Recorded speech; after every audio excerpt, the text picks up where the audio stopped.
Magandang araw, Malacanang Press Corps. Makakasama natin ngayong hapon sina DILG Secretary John Vic Remulla, DOJ Secretary Frederick Vida, at PNP Chief Jose Melencio Nartates Jr. hinggil sa update sa nangyaring investigasyon sa naganap na gun-related incident sa Senado noong May 13. Good afternoon, Sec. John Vic.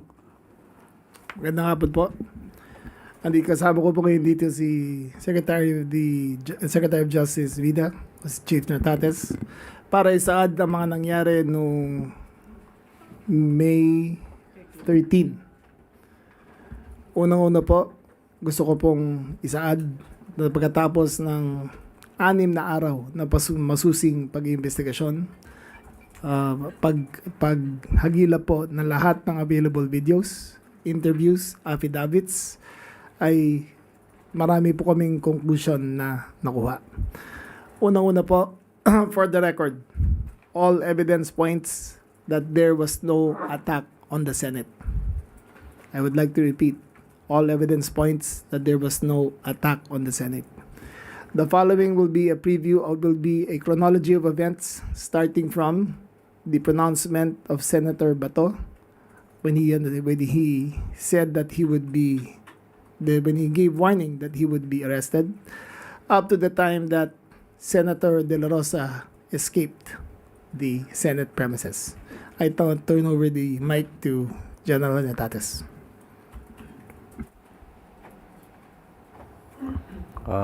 Magandang hapon sa ating lahat. Ito po ay effort ng Philippine National Police, particularly nauna na po ang Pasay City Police Station na kung saan sila ang unang nag-imbestiga.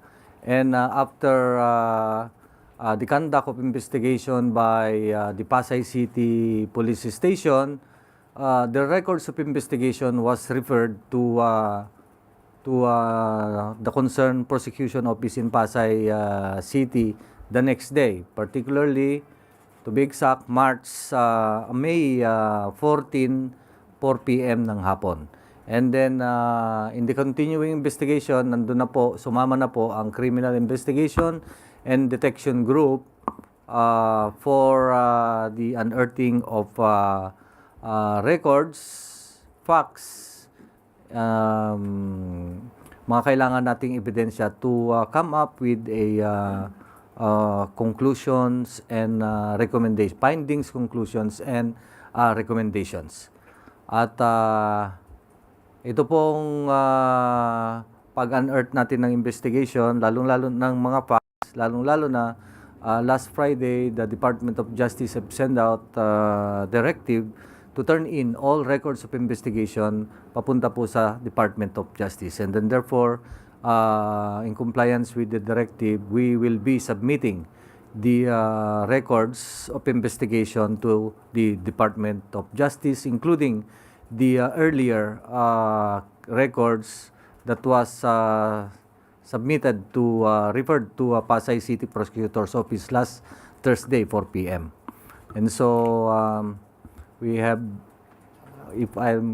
meron po tayong, okay. So, Start with the slides, please. So, ito po yung ating records coming from the probers from the CIDG. Take note, it is called a gun-related incident. Okay, gun-related incident.